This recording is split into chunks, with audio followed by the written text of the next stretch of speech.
Bonjour tout le monde, bienvenue sur notre podcast Dani. C'est Nelly aussi, bonjour. Et nous sommes dans la ville de Jeonju. Je ne saurais plus dire de quel côté de la Corée. Ah, moi non plus, je pense que c'est dans le nord, mais je ne suis pas très sûre. On remonte vers le nord, on revient de Gyeongju, avant on était à Jeju. Et nous sommes posés au bord de la rivière qui traverse le village. Il fait super beau. Hyper beau. Il est tôt quoi, le 8 matin, heures, 9h 9h, il n'y a pas beaucoup de monde, pas beaucoup de passages. Et c'est un moment favorable pour discuter encore, comme d'habitude, d'un sujet qui nous tient à cœur. C'est ça. De quoi allons-nous parler, Nelly? Roulement des tambours. On va parler de la douceur. Et pourquoi on va parler de la douceur? Ah là là, ce sujet. En fait, ce qui s'est passé, c'est que hier, on était avec les sœurs et on a parlé des aspirations des frères. Donc, quelles étaient, selon nous, les attentes que les frères avaient vis-à-vis des sœurs. Et donc, en parlant de ce sujet, l'un des points qui a été mentionné, c'était la douceur. Et c'est un sujet sur lequel on est resté parce qu'on s'est rendu compte que, waouh, c'est fou comment toutes les sœurs aspirent à ça. Et il y en a qui ne sont peut-être pas encore à ce niveau et d'autres qui le sont peut-être déjà, mais d'une façon ou d'une autre, tout le monde aspire à ça. Donc on s'est dit que ce serait un bon sujet et aussi d'autant plus parce que la Bible nous demande d'être doux et ce n'est pas quelque chose, ce n'est pas un trait de caractère qui est lié spécifiquement aux sœurs, mais Dieu nous demande d'être doux et la Bible dit même que lui-même, Dieu parlant de lui dit je suis doux.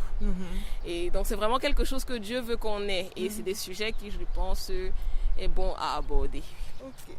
Comment est-ce qu'on peut définir la douceur? Quand Dieu dit qu'il est doux, c'est quoi la douceur? C'est quoi la douceur? C'est un peu compliqué de donner une vraie définition. Hein. Et hier, on a même cherché dans le dictionnaire.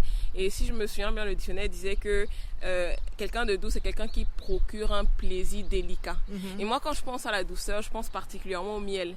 Et quand on mange du miel, on se rend compte que c'est doux. Tout le monde pour ceux qui aiment le miel. Pour ceux qui aiment le miel, voilà. Tout le monde est d'accord sur le fait que le miel est doux. Pourquoi? Parce que quand on mange du miel, il y a une délicatesse, un plaisir que l'on ressent. Et c'est un peu comme ça que moi, j'arrive à donner une image à la douceur, peut-être pas une définition très claire, mais une image à la douceur qui me parle du coup. On a aussi eu du mal un peu à mettre en contexte la douceur. Beaucoup de gens disaient que être doux, ça veut dire quoi? Ça veut dire quoi être doux? Ça veut dire quoi être une personne douce? Et on s'est rendu compte qu'il y a plusieurs contextes. On peut être doux dans la manière de parler aux gens. On peut être doux dans la manière de régler les conflits. On peut être doux dans les débats, dans les discussions. Et puis, il y a aussi une sœur qui a dit qu'il y a quelqu'un qui inspire la douceur. C'est juste son caractère, sa manière d'être. Enfin, un peu comme l'aura qu'elle projette est une aura douce et reposante. Et c'est vrai, hein, ça se voit. Je suis sûre que pour ceux qui nous écoutent, comme moi, il y a des personnes, quand on les voit, on se dit, waouh, qu'est-ce qu'elle est douce. Et moi, j'ai une amie en particulier, quand ma maman l'a vue pour la première fois, elle m'a dit, parlant d'elle, elle m'a dit, ah, ton amie qui est douce là.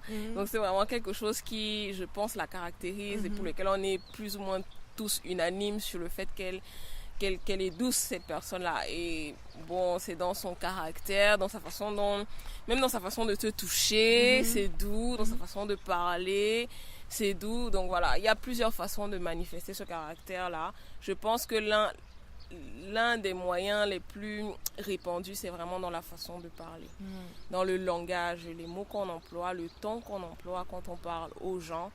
Ça fait partie des choses qui permettent de voir si on est doux ou pas. Et si on emploie toujours et toujours des termes durs, toujours en train de vanner les gens, je sais pas, de répondre de façon sèche ou de façon dure, je pense que si on s'identifie à ça, c'est qu'il y a quelque chose à faire au niveau de la douceur. Et pourquoi la Bible demande d'être doux? Quel est l'intérêt pour nous d'être doux? Il y a un verset dans Proverbe, je vais peut-être le paraphraser parce que je n'ai pas ma Bible là, mais un verset dans Proverbe qui dit que une parole douce, je crois, apaise le cœur. Ou en fait dans le contexte, je pense que le verset parle de querelle et du fait que voilà, quand tu te querelles avec quelqu'un, si tu as des paroles dures, du coup ça ne va pas aider à ce que la querelle s'estompe. Au contraire, ça va attiser le feu. Alors que quand tu as une parole douce, ça vient comme éteindre un feu. Donc c'est un peu ce que produit pour moi la douceur. Et donc ça aide parce que ça arrive et ça arrivera toujours d'avoir des disputes dispute avec même son conjoint ou une amie ou un membre de la famille, etc. Et si on veut que les choses s'arrangent, au final, il faut être doux. Ouais. Ouais, ça apporte un climat paisible, en fait, une ambiance paisible dans les échanges entre amis. Ouais. Et quand on parle quand Dieu parle de lui en termes de douceur dans le verset, il dit je suis doux et humble de cœur. Donc je pense que c'est vraiment quelque chose qui s'associe à la douceur et l'humilité. Parce que quand on est doux, on s'abaisse. Si on voit la personne devant nous en train de d'hausser le ton, de crier, de se montrer, d'être orgueilleux, etc. Le fait d'être doux, c'est vraiment de s'abaisser au final. Et comme la Bible le dit encore, l'humilité va précéder la gloire. Quand on est humble, au final, c'est nous qui sommes plus élevés que celui qui s'élève parce qu'il est orgueilleux. Donc, c'est vraiment quelque chose, je pense, qui est très, très important dans les rapports qu'on a avec les gens parce que ça aide beaucoup. En tout cas, moi, sur la douceur, j'ai une anecdote que j'ai partagée hier et je disais que c'est vraiment dans la manière de parler aussi. Et c'est quelque chose dont les parents ont été... ma mère a été sensible quand elle nous éduquait. Et je me souviens que quand on était jeunes, si entre mes frères et moi, on n'avait pas un langage doux, si on disait un mot... peut-être fort ou injurieux ou une vanne trop dure, elle nous punissait et on devait aller dans la chambre pour le reste de la journée. Peut-être c'est ça qui fait que on est un peu plus sensible. Certains sont plus ou moins sensibles à tes souhaits. Merci, pardon. C'est peut-être ce qui fait que certains sont un peu plus ou moins sensibles à la douceur dans la manière de parler et je pense aussi que c'est des choses qui s'acquièrent, on peut s'entraîner à la douceur. Oui, je pense que quand tu dis le contexte familial dans lequel on grandit, si on a des parents, des frères et sœurs qui sont doux, on va l'être aussi parce que ton environnement te modèle d'une certaine façon. Et si tu as des parents qui n'avaient pas l'habitude, ou des frères et sœurs qui n'avaient pas l'habitude de manifester de la douceur, tu vas manifester ce que tu vois. Ouais. Ce qu'on te renvoie, c'est ce que tu vas manifester. Et tu me disais hier d'ailleurs que la douceur appelle la douceur. Ouais. Donc c'est vraiment ça. Si on a des gens autour de nous qui sont doux, on va l'être d'une certaine façon. Si on ne l'a pas, mais du coup c'est quelque chose qui a travaillé. Et ce qui est important, et là je pense en particulier aux sœurs, c'est qu'il ne faut pas se dire que c'est une fatalité. Voilà, personne ne m'a jamais dit que je suis douce, ou alors on m'a toujours dit que je suis dure. Bon je suis comme ça et ce sera toujours comme ça et c'en est fini pour moi. Non, parce que la Bible parle de la douceur en disant que c'est le fruit de l'esprit. Et ce que Dieu nous demande de faire, Dieu ne nous demande jamais de faire des trucs pour lesquels il ne nous a pas donné la capacité de le faire. Impossible. Donc si Dieu nous dit que votre douceur soit connue de tous, ça veut dire que c'est quelque chose qui est possible.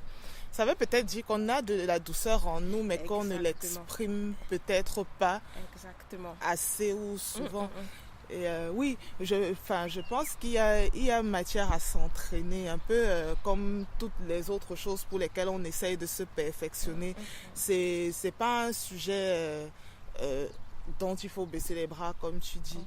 Il faut aussi être à l'écoute des remarques. Et là, je veux vraiment mettre un focus sur les remarques.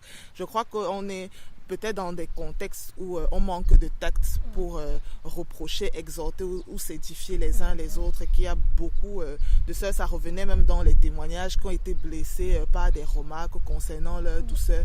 Et c'est vrai que quand tu aspires peut-être à un trait de caractère et qu'on te fait remarquer que tu ne l'as pas ou tu n'y es pas, ça peut être blessant ou décourageant. Et ce que moi je dirais, c'est que si quelqu'un a fait preuve d'un manque de maladresse ou d'un manque de douceur, c'est bien de ne pas venir dire « Ah, tu n'es pas une sœur douce », mais de prendre un exemple spécifique et de lui dire « Dans ce cas de figure, par exemple, je pense que tu aurais pu parler autrement, ou tu aurais pu réagir autrement, ou ta réaction n'a pas permis que les échanges... » Et ça pourrait peut-être aider. Beaucoup aider. Et on se disait ça tout à l'heure, je pense que toutes les sœurs, pour ne pas dire la plupart, peut-être qu'il y a des exceptions, mais dans la majorité des cas, toutes les sœurs aspirent à être douces. Et je pense aussi, mais ça c'est mon avis, qu'en particulier dans la femme, Dieu nous a créés de telle façon qu'on soit douce. Il y a une sœur qui me faisait la remarque que même sur notre peau, on a moins de poils par exemple que les frères. Donc même dans la façon dont Dieu nous a créés, on est plus douce naturellement parlant que les frères. Donc je crois que c'est quelque chose auquel on aspire tous. Maintenant, il faut faire preuve de vraiment beaucoup de sagesse. Et là, je pense aux frères qui peuvent par exemple reprocher aux sœurs de ne pas être douces. Il faut que les frères fassent attention. Moi, je recommanderais même, ça dépend de la relation que le frère peut avoir avec une sœur, je recommanderais même de passer par une personne plus grande et plus mature et de dire que j'ai remarqué que telle sœur se comporte comme ça. Est-ce que tu lui as déjà parlé de ça? Est-ce que tu pourrais lui donner des conseils? Plutôt que d'aller en frontal et de dire à la sœur, mais vraiment, toi, tu es vraiment une sœur dure. C'est quelque chose qui vous fait vraiment un manque de sagesse. Et je vous en prie, mes frères, s'il vous plaît, faites preuve de douceur envers nous comme Dieu est doux. Faites preuve vraiment de douceur et ça va vraiment beaucoup aider. Et les sœurs entre nous, je pense que c'est aussi bien, pareil, de faire preuve de sagesse, mais de ne pas hésiter à aborder ce sujet avec d'autres sœurs, d'autant plus si on remarque que telle sœur, elle a vraiment un souci à ce niveau, vraiment d'aborder cela avec elle avec beaucoup de douceur et surtout de lui donner les moyens de s'en sortir. Par exemple, quand tu parlais tout à l'heure, je pensais au fait que si on remarque qu'une sœur est toujours en train d'utiliser un terme grossier, on peut lui dire que telle sœur, j'ai remarqué que tu emploies beaucoup tel terme et c'est vraiment pas un terme adéquat pour une sœur et que ça ne renvoie pas une image bonne de toi. Tu pourrais plutôt employer tel autre terme et c'est des petits exercices. Si une sœur elle-même se rend compte que voilà, elle parle de telle façon, elle peut elle-même se faire la réflexion que bon ben je vais essayer d'arrêter de parler de telle façon. Et bon, ça peut arriver qu'on retombe dans les anciennes habitudes, mais chaque fois qu'on retombe dedans, on se dit bon bah ok, je suis encore retombée, il faut que je change, la prochaine fois je parlerai. Et ce qui est aussi bien quand on veut changer d'habitude, c'est de remplacer une façon de faire par une autre et ne pas laisser le vide, parce que comme on dit, la nature a horreur du vide. Donc si avant, il y a des gens qui avant utilisaient des gros mots, ils ont changé, ils disent par exemple purée plutôt que de dire l'autre mot que je ne dirais pas, ils vont dire par exemple purée. Donc voilà, de se trouver des petites astuces comme ça là pour transformer cette façon de faire à une autre qui est plus douce.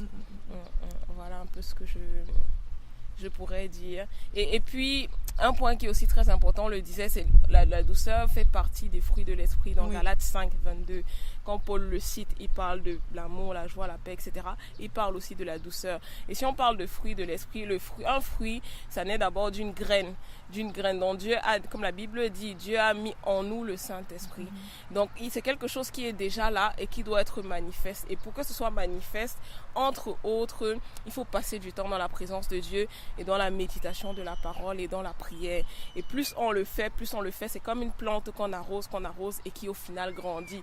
Donc ce fruit qui est la douceur là, va grandir. Donc il ne faut pas hésiter à prier pour ça. Seigneur, je me rends compte que dans ma façon d'agir, je ne suis pas quelqu'un de douce. Je veux que tu le manifestes en moi. Il faut méditer. Je dis toujours aux gens, moi c'est un principe de vie que moi je fais. Quand on aspire à quelque chose, il faut chercher dans la parole de Dieu ce que la parole de Dieu en dit et méditer cela et ruminer. Donc chercher par exemple des textes qui parlent de la douceur et le redire, le reméditer dans Proverbes, dans les épîtres de Paul. Voilà, chercher tous ces textes-là, se reméditer cela et on va se rendre compte qu'au final, ça devient vraiment manifeste. Et le troisième point que moi je pourrais dire, c'est de s'associer aux gens qui sont doux. Si je connais une sœur ou même un frère, parce qu'on a dit la douceur, ce n'est pas une histoire de frère ou de sœur, c'est un caractère que Dieu veut qu'on ait. Si je connais quelqu'un qui est doux, je m'associe à elle, je la regarde, ou je vais même la voir et lui dire que dis-moi comment tu fais. J'essaie de copier ses expressions. Voilà, il ne faut pas avoir peur d'imiter les autres, au contraire, c'est une bonne chose de s'associer à quelqu'un. Et comme on disait, notre environnement va nous modeler. Et si on reste autour des gens qui sont doux, on deviendra doux. Ouais. Voilà. Et puis aussi de se faire corriger. Des fois, il y a des réactions qu'on peut avoir. On nous a déjà plusieurs fois reproché que oui, tu es un peu sèche dans ta manière de t'adresser ou dans ta manière de réagir. Et c'est bien aussi, on avait parlé plus tôt de la redevabilité, d'être aussi, de se faire aussi aider sur la douceur, de dire je voulais répondre tel truc. Moi, c'est un exercice que je fais. Je voulais répondre tel truc sur tel commentaire sur un réseau social. Je vais envoyer à une de mes amies de dire qu'est-ce que tu penses de ce que je vais écrire. Elle m'a dit non, c'est un peu violent, tu n'es pas obligé de tourner cette phrase de cette manière, ainsi de suite, parce que c'est une personne douce dans la manière de parler et que j'aspire à cette douceur. Ben, même si ça me coûte, c'est pas souvent la réalité de mon caractère et des fois je trouve que ça diminue vraiment la puissance de ce que je voulais dire, mais cette puissance là c'est le manque de douceur. Je dis ok, je vais corriger, je vais le faire autrement.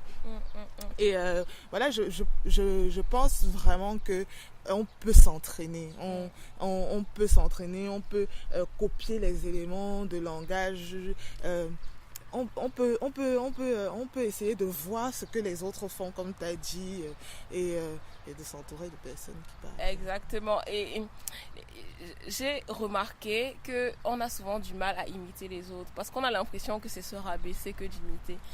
Et c'est vraiment une mauvaise pensée. Moi, je pense que c'est vraiment pas une attitude à avoir. Et Paul va parler aux gens en disant « Soyez mes imitateurs comme je suis de Christ ». Donc, il dit en d'autres termes « Copiez-moi ». Donc, si Paul demande qu'on le copie, ça veut dire que ce n'est pas quelque chose qui est mauvais à faire ou qui est rabaissant de copier les autres. Et beaucoup, moi, j'ai déjà remarqué, les gens ont du mal à copier les autres parce qu'ils ont l'impression que ce n'est pas quelque chose qui vient d'eux. Et je pense qu'il faut mettre ça de côté. Je pense que même parfois c'est un peu d'orgueil. Oui, mais j'ai entendu un retour qui disait que ce n'est pas moi. Ce n'est pas moi. Si tu veux que je sois comme ça, ce n'est pas moi. Moi, je suis plutôt comme ça. Et je pense que c'est dommage de le dire. C'est vrai que c'est pas toi. Mais est-ce que tu penses que cette manière d'être ressemble à ce que Dieu voudrait qu'on soit? Exactement. Et même si tu ne peux pas copier quelqu'un à 100%, est-ce que tu trouves qu'il y a des choses à prendre pour ta propre vie? Et oui, ça demande beaucoup d'humilité. Vraiment la prière que Dieu aide. Même pour moi, je sais que je n'y suis pas du tout avec la douceur. Et être au contact de ma mère me le rappelle tout le temps. Parce que dans mes échanges, elle va être tout le temps à faire la remarque, sois un peu plus douce, parle un peu plus doucement, tu n'es pas obligé de donner ton avis tout le temps. Enfin, elle me renvoie toujours l'image de quelqu'un qui n'est pas encore assez douce. Et je sais que c'est vraiment pas facile de prendre la remarque tout le temps, de toutes les façons à l'instant T. Mais c'est bien de revenir dessus, de ruminer, de se dire, ok, qu'est-ce que je peux prendre qu'est-ce que je peux prendre pour adoucir mon caractère? On a toujours une marge de progression. De progression à avoir. Et puis, cette phrase-là, ce n'est pas moi. En fait, ce qu'on est, on n'est pas une personne, si je peux le formuler comme ça. On est plusieurs personnes qui évoluent. Dans ce que je suis aujourd'hui, je ne peux pas dire que je reste comme ça et voilà, c'est Nelly, terminée, elle sera toujours comme ça. Parce que ma façon d'agir aujourd'hui, mes opinions d'aujourd'hui ne seront pas nécessairement les mêmes dans 1 an, dans 2 ans, dans 3 ans. Et ce sera toujours moi au final. Donc il ne faut pas rester cantonné en disant que voilà, moi je suis comme ça et puis c'est tout et puis basta. Au contraire, on est des personnes qui évoluent et le fait de copier les autres nous permet justement d'évoluer et d'être de meilleures personnes. Et il ne faut pas oublier que au final, dans tout ce qu'on dit et qu'on partage, etc., l'objectif final, c'est d'être à la ressemblance de Dieu. Et être à la ressemblance de Dieu, il n'y a pas des histoires de tempérament, de non mais moi j'ai un tempérament sanguin, non mais moi je suis colérique, non mais moi je suis... Ça c'est bien pour se connaître, mais au final l'image qu'on doit renvoyer c'est l'image de Christ. Donc si je me rends compte que je ne renvoie pas l'image de Christ, il n'y a pas de question de c'est moi, c'est pas moi, je dois changer. Et si changer signifie copier quelqu'un d'autre, je vais copier quelqu'un d'autre pour changer de telle sorte qu'au final je sois à l'image de Christ. Et ça permet d'être humble et d'enlever le focus même de la personne qu'on copie, parce qu'au final même la personne qu'on copie n'est pas l'objectif à atteindre. L'objectif ultime c'est Christ.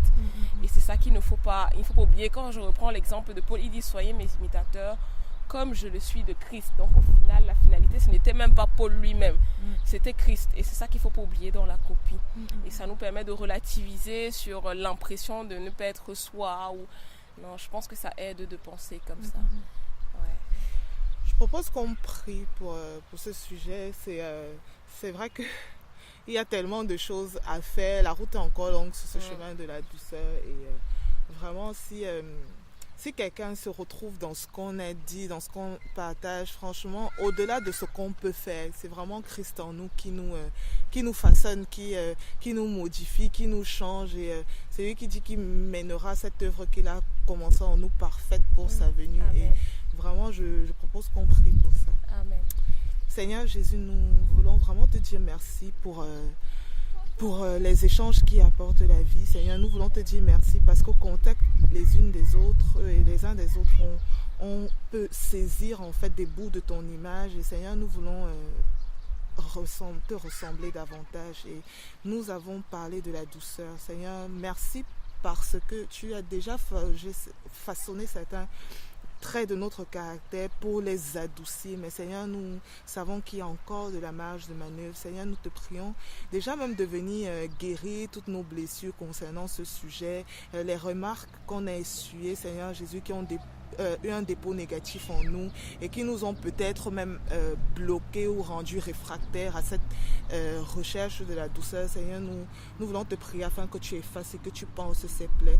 Père éternel, nous voulons aussi te demander de nous aider, Père, à être doux, de mettre dans notre entourage des modèles de douceur, Seigneur Jésus, que nous pourrons copier et imiter pour te ressembler davantage. Merci pour ce que tu fais déjà par ailleurs dans nos vies. Au nom de Jésus, nous avons prié. Amen. Amen. Alors Nelly, nous on arrive à la fin du podcast et à la fin de notre séjour en Corée. Oh là là. Si tu devais choisir un highlight ou je ne sais pas comment on dit en français, le moment mémorable, un temps fort de ce voyage, ce serait quoi?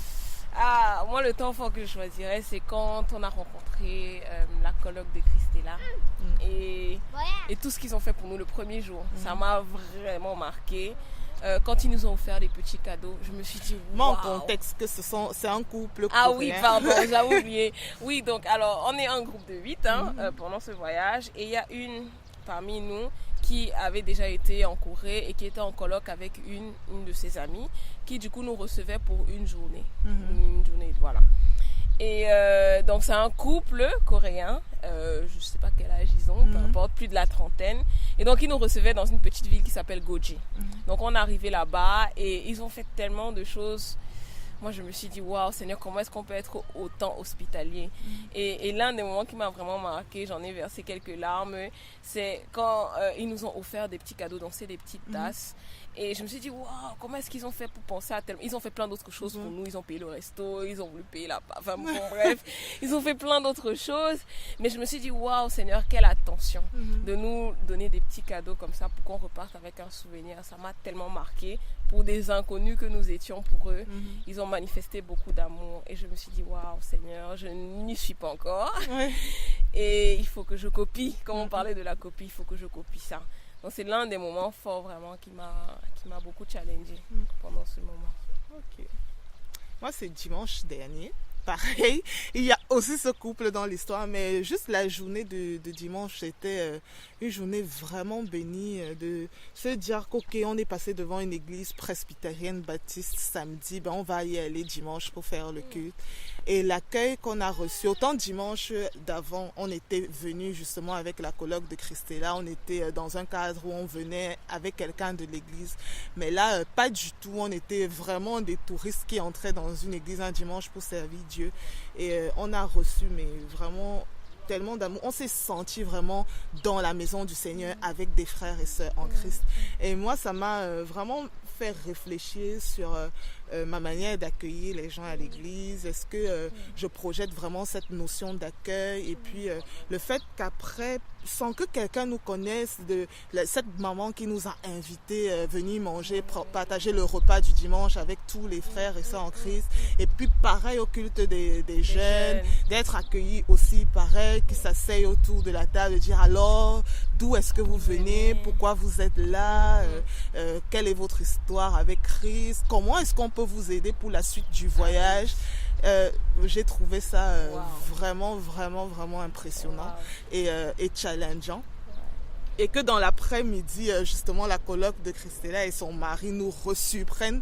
Alors, ils ont fait 2h30 de route pour venir nous voir dans la ville de Gyeongju, dans laquelle on était.